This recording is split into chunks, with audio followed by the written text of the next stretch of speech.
Hier, Solo Sikoa a dû faire un choix, il a fait le bon choix, il a attaqué Roman Reigns. Il s'est passé plein d'autres trucs hier à Raw, donc on est parti pour le récap, allez let's go.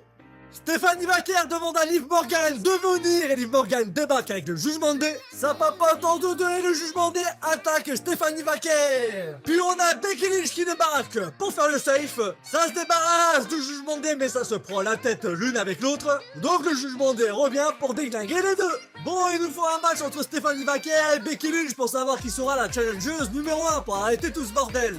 Jenny contre Javon Evans. On a eu un bon match et à la fin Javon Evans arrive à porter son finish pour la victoire.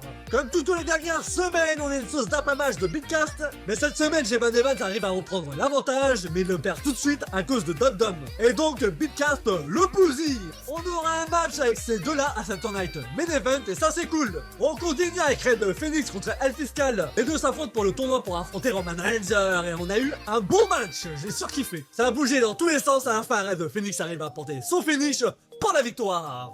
On poursuit avec la folle du bus Libra Valkyria contre Sol Ruka. Là aussi, on a eu un très bon match. Ces deux-là assurent, j'ai kiffé du fou. Et à la fin, malheureusement, Sol Ruka arrive à porter son finish pour la victoire. Personnellement, j'aurais fait gagner la folle du bus à un nouveau personnage, donc faut la crédibiliser. Braun Breaker demande à Oba de venir, mais à la place, on a Polo. Puis Polo présente Oba comme le futur et Oba débarque. Ça nous fait une bonne promo. Braun Breaker veut le déglinguer, mais Polo l'arrête, car les deux vont s'affronter à Saturday Night Main Event. Bon, c'est cool, on aura les deux à Saturday Night Main Event, mais il nous faut une petite bagarre. Avant, je suis pressé que les deux se foutent sur la gueule. Et que dans le catch on peut dire ça. On poursuit avec Dragon Lee contre Dr. Wagner Jr. Et waouh, les cons, hier, ils nous ont pondu un classique. Non, réellement, allez voir le match. Et à la fin, Dragon Lee arrive à porter son finish pour la victoire. En parlant de classique, Papy Mysterio contre Chad Gable pour le titre intercontinental. Le Papy a 50 ans et bouge comme s'il en avait 20. C'était vraiment génial. À la fin, Chad Gable arrive à contrer un roll-up sur un autre roll-up pour la victoire. Hier, on a eu que des putains de matchs, c'était trop cool. Et avant de parler du main event, merci à tous ceux qui vont s'abonner, liker et partager la vidéo. Et donc Roman Reigns est sur le ring et demande aux Usos de ramener Solo. Roman Reigns s'énerve très vite sur Solo. Puis Jacob l'attaque en lui mettant les doigts. Puis on a le roi de ce monde, LA Knight, qui débarque.